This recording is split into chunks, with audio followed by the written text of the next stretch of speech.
Good morning dear student. जैसा कि पिछली कक्षा में हमने आपको बतलाया था, सांद्रता, नॉर्मलता, मोलरता, मोललता, मोल प्रभास, उस पर आधारित आज प्रश्नों का अध्ययन करेंगे। और हम पहला प्रश्न लेते हैं मोलरता ज्ञात करने पर। तो मोलरता ज्ञात करना है, क्वेश्चन दिया गया है, ध्यान से सुन लें। क्वेश्चन लिखा गया है 20.6 ग्राम सोडियम ब्रोमाइड को 500 ml जल में घोला गया, प्राप्त विलयन की मोलरता क्या होगी। क्वेश्चन में क्या क्या दिया गया है वो देख लें। तो क्वेश्चन दिया गया है सोडियम ब्रोमाइड का भार। तो सोडियम ब्रोमाइड का भार कितना दिया गया है, 20.6 ग्राम। फिर कह रहा है कि सोडियम ब्रोमाइड को कितने ml जल में घोला गया। तो कहता है विलयन का आयतन बराबर, विलयन का आयतन कितना है, कितने जल में घोला गया है, 500 ml। यदि आपने इसको लीटर में बदला तो 0.5 लीटर। आपको क्या क्या दिया गया है, W दिया गया है, V दिया गया है। और यहाँ पर देख रहे होंगे संकेत के रूप में सोडियम का परमाणु भार और ब्रोमीन का परमाणु भार भी दिया गया है। तो कहता है कि सर जी सोडियम ब्रोमाइड एक यौगिक है और यौगिक का अणुभार निकाला जा सकता है। तो NaBr का अणुभार कितना हो जाएगा, सोडियम का 23, ब्रोमीन का 80, जोड़ दीजिए तो कितना हो जाएगा, 3 और 8 2 10, 103। आपको यम भी पता चल गया। आप मोलरता निकालने के लिए सूत्र बताया गया होगा, विलयन की मोलरता बराबर WR कमाई भाग गैलन। जैसा ट्रिक बताया गया, हमने आपको क्या बताया होगा उस पर भी बात करें। तो मोलरता की परिभाषा बताया गया होगा, प्रति लीटर विलयन में उपस्थित विलेय के मोलों की संख्या, विलेय के मोलों की संख्या विलयन की क्या कहलाती है, मोलरता कहलाती है। अब मोलों की संख्या आप किससे निकालते हैं, W/M से निकालते हैं। आयतन आपको भी दिया गया है, सूत्र वही है W/M × V, किसमें, लीटर। तो आपको W भी दिया गया है, कितना, 20.6 ग्राम। मॉलिक्यूलर वेट अणुभार आपने ज्ञात कर लिया है, कितना, 103। आयतन आपने लीटर में लिया तो 0.5, हल कर दीजिए आंसर आ जाए। तो इसको सब आप इसके साथ हल करेंगे तो देख रहे हैं कि ये इससे कटेगा, कितना आएगा, 0.2 बार में चला जाएगा, अपान कितना आएगा, 0.5। हल करेंगे तो कितना हो जाएगा, 0.4। और आपको मोलरता की इकाई बताई गई है 0.4 मोल प्रति लीटर। मोलरता की इकाई क्या होती है, मोल प्रति लीटर। This is answer. एक बार देख लें फिर से, आपको क्या क्या दिया गया है, सोडियम ब्रोमाइड का भार दिया गया है, आयतन दिया गया है, अणुभार आपने ज्ञात किया। मोलरता निकालने का सूत्र होता है W/M × V। आपने पूरे वैल्यू को रखा, रखने के बाद हल किया, आपको आया 0.4 और इकाई होती मोलरता की मोल प्रति लीटर। नेक्स्ट क्वेश्चन है मोलरता से ही, और इसमें मोलरता और मोललता दोनों का गणना करना सिखाएंगे। क्वेश्चन है, आप फिर से देखें, सुन लें। यहाँ सल्फ्यूरिक अम्ल के 20% ब्रैकेट में आपको लिखा है भार से विलयन क्या, मोलरता और मोललता की गणना कीजिए। यदि दिया है विलयन का घनत्व 1.1394 ग्राम प्रति ml है, पहली बात आप यहाँ पर देख रहे होंगे 20% भार से विलयन का तात्पर्य क्या है। तो हमने आपको बताया था जब भी आपको भार से प्रतिशतता दिया रहता है तो उसका क्या तात्पर्य होता है, उस पर हम फोकस कर लें। तो ध्यान दीजिएगा 20% भार से विलयन का क्या तात्पर्य है। इस क्वेश्चन को आप यहीं से तात्पर्य समझ पाएंगे तो क्वेश्चन हल कर पाएंगे। 20% भार से विलयन का क्या तात्पर्य है, तो भार से होता है क्या W/W परसेंटेज। तो कहता है कि 100 ग्राम विलयन में 100 ग्राम विलयन में उपस्थित विलय के ग्रामों की संख्या उस विलयन की भार प्रतिशतता कहलाती है। तो कंडीशन है यहाँ पे 20% भार से लिखा गया है, तात्पर्य है कि यहाँ H2SO4 का जो भार है वो क्या है 20 ग्राम है और कितनी ग्राम विलयन में यह डिसॉल्व है, तो 100 ग्राम विलयन में यह डिसॉल्व है। कंडीशन फिर से समझें 20% भार से तात्पर्य है कि आपके विलयन का भार कितना है 100 ग्राम और विलय पदार्थ का भार कितना है 20 ग्राम। तो यहाँ से आपको क्या मिल जा रहा है H2SO4 का भार, H2SO4 का भार W आपको मिल गया कितना ग्राम 20 ग्राम। H2SO4 विलयन का भार कितना है ये भी जान लें। H2SO4 विलयन का भार ये कैपिटल W कितना है 100 ग्राम। आप और देखिए तो इसमें विलायक का भार कितना निकल जाएगा, तो ये H2SO4 क्या है विलेय है, विलेय पदार्थ है। विलेय पदार्थ का भार 20 ग्राम, विलयन का भार 100 ग्राम। तो विलायक का भार कैसे निकालेंगे, विलायक यहाँ पर क्या हो सकता है जल हो सकता है। विलायक का भार बराबर, तो आपने क्या कैसे निकालेंगे, तो विलयन का भार माइनस विलेय पदार्थ का भार कर लीजिएगा, कितना ग्राम आ जाएगा 80 ग्राम आ जाए। और आपको क्या दिया गया है विलयन का घनत्व दिया गया है, अनुभार निकाल लें।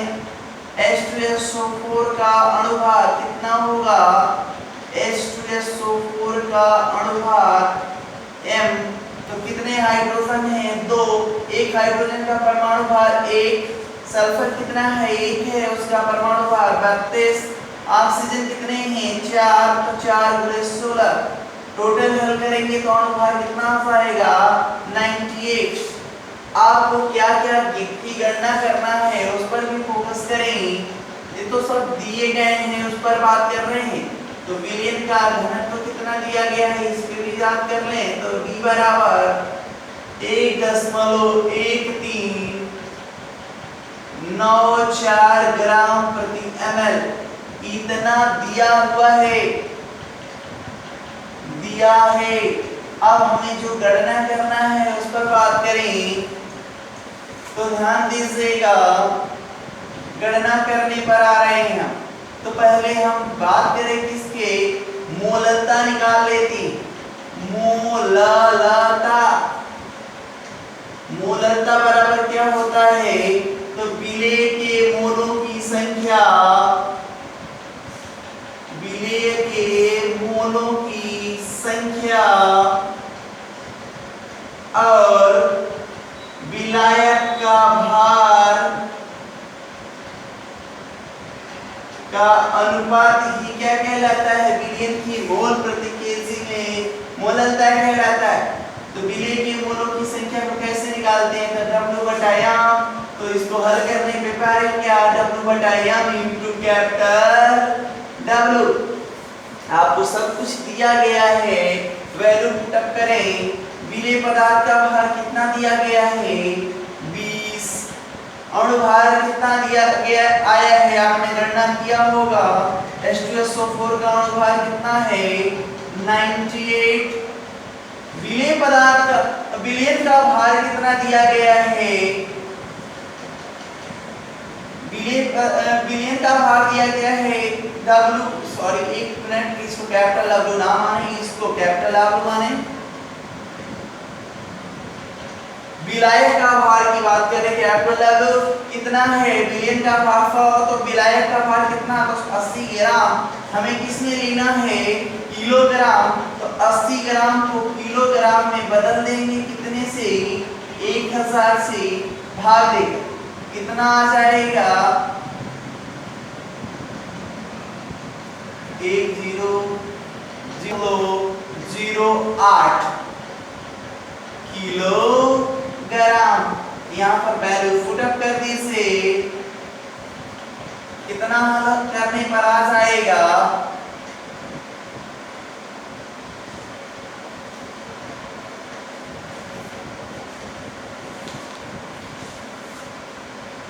आपने सारी वैल्यू पुटअप की, पुटअप करने के बाद आपको मिला क्या, W का मान 20, मॉलिक्यूलर वेट 98, विलायक का भार कितना 0.008 किलोग्राम में, क्योंकि हमने यहाँ पे विलायक का भार किसमें प्राप्त किया, ग्राम में, और उसको हम बदलेंगे किलोग्राम में, तो किलोग्राम में 80 ग्राम को किलोग्राम में ले जाएंगे तो कितना आ जाएगा, 0.008 किलोग्राम, और हल कर देंगे तो कितना आ जाएगा, 2.55 मोल प्रति केजी। अब और आपको क्या ज्ञात करना है, वो ज्ञात करना है मोलरता। तो विलियन की मोलरता की गणना कर रहे हैं हम। विलियन की मोलरता कैसे ज्ञात करेंगे, उस पर भी फोकस करें। तो विलियन की मोलरता बराबर क्या होता है, तो विलेय के मोलों की संख्या, विलेय के मोलों की संख्या बटा में विलियन का आयतन, विलियन का आयतन किसमें लिया जाएगा, लीटर में। मोलों की संख्या किससे ज्ञात करेंगे, तो W बटा m और इनटू V, किसमें, लीटर में। आपको क्या क्या दिया गया है उस पर बात कर रहे हैं। आपको W दिया गया है 20 ग्राम, रख दीजिए। आपको मॉलिक्यूलर वेट ज्ञात किया है आपने H2SO4 का 98, रख दीजिए। लेकिन अब हमने कहीं यहाँ पर आयतन का जिक्र नहीं किया है। तो आयतन बराबर क्या होता है, आयतन बराबर भार बटा में घनत्व। आयतन बराबर क्या होता है, भार बटा में घनत्व। ये भार हम बिलियन का लेते हैं। हमारे बिलियन का भार कितना है, H2SO4 बिलियन का भार 100 ग्राम। तो कहता है कि 100 ग्राम बिलियन, 100 ग्राम बिलियन का आयतन बराबर किसमें निकलेगा, ये ml में। भार कितना दिया गया है, 100 ग्राम। घनत्व आपको दिया गया होगा 1.1394 ग्राम प्रति ml। हल करेंगे कितना पाएंगे, 87.76 ml। ml में आया, हमें आयतन ml में जो मिला, इसको हम लीटर में बदल के यहाँ रखेंगे। तो 87 ml को लीटर में बदल दीजिए तो कितना हो जाएगा, 87.76 into 10⁻³ लीटर। वैल्यू पुटअप कर देंगे, 87.76 गुणे 10⁻³ 10⁻³ ऊपर चला जाएगा तो 20 गुणे 10 के घाते 3 हो जाएगा अपान 98 into 87.76। हल करेंगे कितना हो जाएगा, इसकी गणना थोड़ी आपकी बड़ी होगी, 2.32 मोल प्रति लीटर इसका आंसर हो जाएगा। थोड़ा आवाज बड़ा है, लेकिन ऐसे सवाल आएंगे तो इन्हें ऐसे ही हल किया जाएगा। एक बार फिर से पूरा देखते हैं और उसको समझने का प्रयास करते हैं हमने कैसे लगाया। यहाँ देखिए क्वेश्चंस को पहले अच्छे से पढ़ते हैं। सल्फ्यूरिक अम्ल के 20% भार से विलयन की मोलरता तथा मोललता की गणना करना है और दिया गया है घनत्व इतना। भार से का तात्पर्य होता है 20 ग्राम विलय पदार्थ का भार 100 ग्राम विलयन में विलीन है तो 100 ग्राम विलयन का भार हो जाएगा, 20 ग्राम विलय पदार्थ का भार हो जाएगा। विलायक का भार कितना हो जाएगा 80 ग्राम। हल किया उसको किलोग्राम में हमने ज्ञात किया क्योंकि हमें आवश्यकता है। H2SO4 का अणुभार निकाल लिया, विलयन का घनत्व दिया गया है।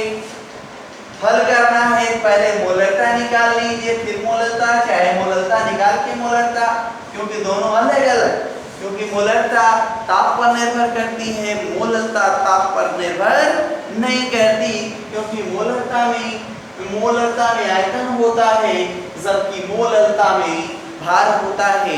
आयतन ताप पर निर्भर करता है, भार ताप पर निर्भर नहीं करता है। हमने वैल्यू पुटअप किया है, आपको सूत्र बताया गया है, उसी आधार पर हमने हल किया है। हल करने के बाद आंसर प्राप्त किया है। एक बार 2.55 मोल प्रति किलोग्राम, 2.32 मोल प्रति लीटर।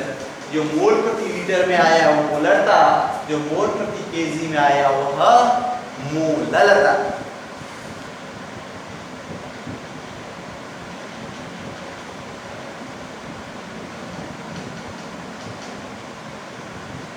एक ml जल की मोलरता की गणना कीजिए।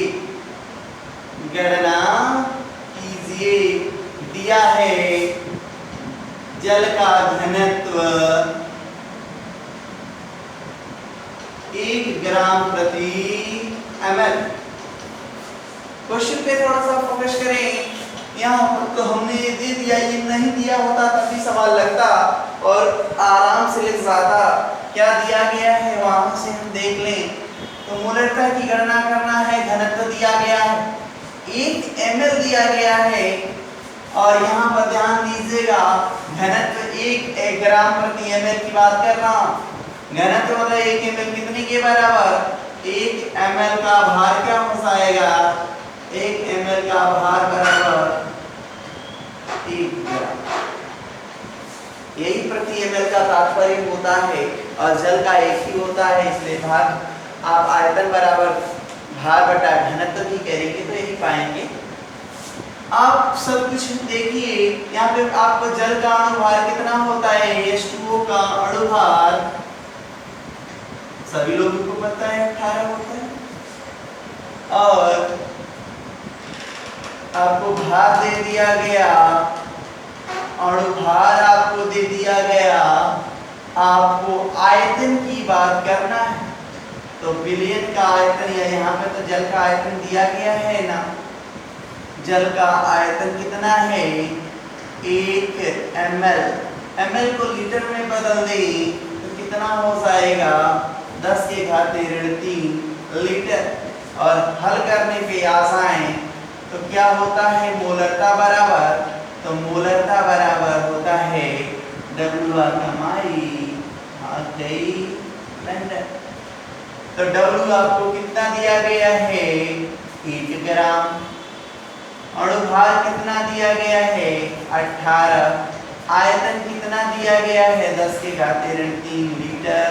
ऊपर चला जाएगा तो ऊपर हो जाएगा 1000 बटा में 18। आंसर हो जाएगा 55.56 मोल प्रति लीटर। आप हमेशा याद रखेंगे, कभी भी किसी भी कंपटीशंस के सवाल में पूछा जाए तो एकदम दिमाग में कॉन्सेप्ट रहना चाहिए कि जल की मोलरता कितनी होती है, तो 55.56। वो चाहे 1 ml हो, चाहे 10 ml हो, चाहे 1 लीटर ही क्यों ना हो, उसकी मोलरता कितनी होगी 55.56 मोल प्रति लीटर। इसको एक बार देख लें। नेक्स्ट क्वेश्चन होगा 10 ml M/10 H2SO4 विलयन में कितना जल मिलाया जाए कि बिलियन की मोलरता m/25 हो जाए। इस तरह के क्वेश्चन डाइल्यूशन के क्वेश्चन होते हैं, तन्यता के क्वेश्चन होते हैं, इन्हें तन्यता समीकरण से हल करते हैं। हमने तन्यता समीकरण बताया होगा m1 v1 बराबर m2 v2। ये है तन्यता से पूर्व मतलब पानी मिलाने से पूर्व, और ये तन्यता के बाद का है, तन्यता के बाद। m1 का मान कितना दिया गया है, यहाँ से देखें, मिलाने से पहले कितना जल मिलाया जाए, तो मिलाने से पहले ये हो जाएगा। m1 का मान मोलरता कितनी दी गई है, 1/10। आयतन कितना, v1 कितना दिया है, 10 ml। m2 का मान कितना दे दिया, कितना हो जाना चाहिए, 1/25, तो v2 का मान नहीं निकाल लेंगे। बहुत आसान क्वेश्चन है। m1 का मान 1/10, v1 का मान 10, m2 का मान 1/25 और v2 का ध्यान करना 10 से 10 कैंसिल, 25 इधर आ जाएगा, v2 बराबर हो जाएगा 25 ml। तो ये है छोटे सा क्वेश्चन, ध्यान देंगे इसको। नेक्स्ट क्वेश्चन है 0.2 m, m का मतलब मोलरता वाले बिलियन H2SO4 बिलियन की नार्मलता और सांद्रता की गणना करना होगा। तो नार्मलता की इकाई होती है तुल्यांक प्रति लीटर और सांद्रता की इकाई होती है ग्राम प्रति लीटर। भाई पिछली कक्षाओं में बताया गया होगा। तो यहाँ पे H2SO4 बिलियन की मोलरता कितने दिया गया है, तो ये लिख लें H2SO4 बिलियन की मोलरता बराबर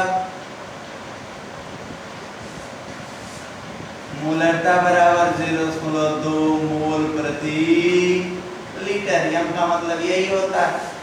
अब आपको H2SO4 का अणुभार भी निकाल लीजिए। H2SO4 का अणुभार कितना होता है, तो आपको बताया गया है 98 होता है। नार्मलता और मोलरता में कोई संबंध बताया गया होगा, नहीं बताया तो जान लें। ये नार्मलता बिलियन की नार्मलता बेटा में बिलियन की मोलरता बराबर n। जो n होता है वो अम्ल के लिए क्षारकता होता है और क्षार के लिए यदि क्षार होगा पदार्थ जिसका नार्मलता मोलरता लिए हैं, तो क्षार के लिए यह क्या होगा, अम्लीयता हो। तो यहाँ पर दिया गया पदार्थ क्या है, अम्ल है। क्या है, अम्ल है। तो क्या होगी, क्षारकता। आप जानते होंगे, नहीं जानते तो जान लीजिए। H2SO4 की क्षारकता कितनी होती है, तो जितने H+ आयन देता है वही उस पदार्थ की क्या होती है, क्षारक। तो यहाँ पे H2SO4 कितने H+ आयन दे रहा, 2। तो n की वैल्यू कितनी हो जाएगी, 2।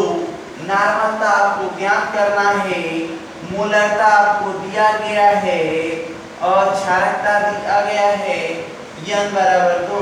तो नार्मलता बराबर कितना हो जाएगा, 0.4 तुल्यांक प्रति लीटर। फिर से फोकस करें इस पर। नार्मलता बटा में मोलरता बराबर होता है स्मॉल n। आपको नार्मलता निकालनी है, मोलरता दिया गया है, मोलरता 0.2 मोल प्रति लीटर और क्षारकता आपने ज्ञात किया जितने H+ दे सकता है, आंसर हो जाएगा 0.4 तुल्यांक प्रति लीटर। नेक्स्ट आपको क्या ज्ञात करना है, ग्राम प्रति लीटर में सांद्रता। तो कहता है बिलियन की सांद्रता इसमें ग्राम प्रति लीटर में बराबर बिलियन की मोलरता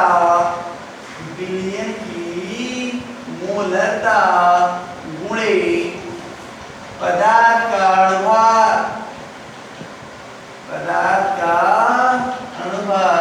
मोलरता दिया गया है 0.2, अणुभार कितना है 98। हल कर दीजिए, आंसर कितना आएगा 8 गुना के 16, आंसर हो जाएगा हल करने के बाद 19.6 ग्राम प्रति लीटर। लास्ट क्वेश्चन आज के वीडियो का, यूरिया के 6% भार से जली विलयन में जल तथा यूरिया के मोल प्रभास की गणना करना। तो हमने आपको बताया था मोल प्रभास पढ़ाते समय कि मोल प्रभास का मतलब होता है भाग, अंश। तो कहता है कि विलयन के दो अंश होते हैं सर, विलेय और विलायक। तो यहाँ पे यूरिया और जल लिया गया है, तो विलेय और विलायक उनकी प्रतिशतता के आधार पर हम कर लेंगे। क्वेश्चन दिया गया है, ध्यान से देखें, यूरिया के 6% भार से जली विलयन में जल तथा यूरिया के मोल प्रभास की गणना कीजिए। फिर से तात्पर्य आ गया ना, 6% भार से का क्या तात्पर्य है यहाँ जान लें। तो भार से दिया गया है, तो विलेय पदार्थ का 6 ग्राम 100 ग्राम विलयन में डिसॉल्व है, मतलब विलीन है, तो विलयन का भार कितना आ गया, विलयन का भार बराबर 100 ग्राम।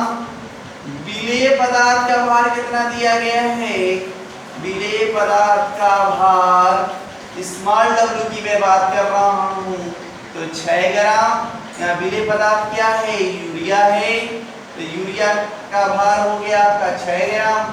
कहता है विलायक, तो किसमें विलीन किया गया होगा, जल में, जली विलीन लिया गया है, तो विलायक ब्रैकेट में जल का भार बराबर कैपिटल W बराबर, तो बताया होगा आपको कैसे निकालेंगे। तो विलयन माइनस विलेय कर दीजिए, आपको मिल जाएगा 94 ग्राम। तो विलेय पदार्थ का भार और विलेय पदार्थ का भार दोनों स्मॉल w कैपिटल W मिल गया। पहला काम कर लीजिए, मोलों की संख्या ज्ञात कर लीजिए। तो किसका पहले, तो यूरिया के मोलों की संख्या, यूरिया के मोलों की संख्या, स्मॉल n की बात कर रहा हूं, तो आपको बताया गया होगा W बटा m। तो W कितना दिया गया है, 6। यूरिया का भार कितना होता है, तो जान लें, यूरिया का सूत्र होता है NH2CONH2 और इसका अणुभार होगा, कैलकुलेट करिएगा तो 60 आएगा। यूरिया का अणुभार कितना होता है, 60। तो 6 बटा में 60 बराबर 1 बटा में 10 मोल। फिर कहता है जल के मोलों की संख्या, जल के मोलों की संख्या कैसे निकाले, कैपिटल N की मैं बात कर रहा हूँ, तो क्या हो जाएगा, कैपिटल W बटा में कैपिटल M। तो जल का भार कितना दिया गया है, 94, और उसका मॉलिक्यूलर वेट, तो जल का अणुभार कितना होता है, 18। जल का अणुभार कितना होता है, जल का अणुभार होता है 18। आपने हल करेंगे इतना मोल आ जाएगा। अब इसको पुटअप कर दीजिए आप, वैल्यूज इसका भी निकालना है। तो पहले हम यूरिया का मोल प्रभास निकाल लें। तो यूरिया का मोल प्रभास बराबर, तो यूरिया क्या है, विलेय है, तो small n upon small n plus capital N, और जल का निकालना होगा, तो जल का मोल प्रभास बराबर capital N upon small n plus capital N। Small n की वैल्यू कितना दिया गया है, तो 1 बटा में 10, 1 बटा में 10, स्मॉल n की वैल्यू 1 बटा में 10, और कैपिटल N की वैल्यू 94 बटा में 18। हल कर देंगे आंसर, यहाँ पर कैपिटल N की वैल्यू 94 बटा में 18 बटा में स्मॉल n की वैल्यू 1 बटा में 10, यहाँ से ले रहे हैं हम वैल्यू, और 94 बटा में 18। हल करेंगे आंसर। तो जल यूरिया में आप यूरिया का हल करेंगे तो कितना आंसर आएगा, तो इसको हल करेंगे तो 0.1 आ जाएगा, इसको हल करेंगे तो 0.1 आ जाएगा, इसको हल करेंगे तो 5.22 आता है। इसको हल करेंगे तो 0.1, आप हल करेंगे तो कितना आ जाएगा 0.01188 और इसका जल का मोल प्रभाव निकालना होगा। दोनों की वैल्यू को यदि आप जांच करना चाहें तो विलयन के दो घटक होते हैं ना, विलेय और विलायक, दोनों को जोड़ने के बाद आंसर बनाएगा। ठीक है, आज के लिए इतना ही। आज नेक्स्ट क्लास में हम नेक्स्ट वीडियो में आपको नया चैप्टर पढ़ाएंगे और जिसमें जितना भी आपको क्वेश्चंस नहीं आएगा वो हम आपको PDF से भेज देंगे। Thank you.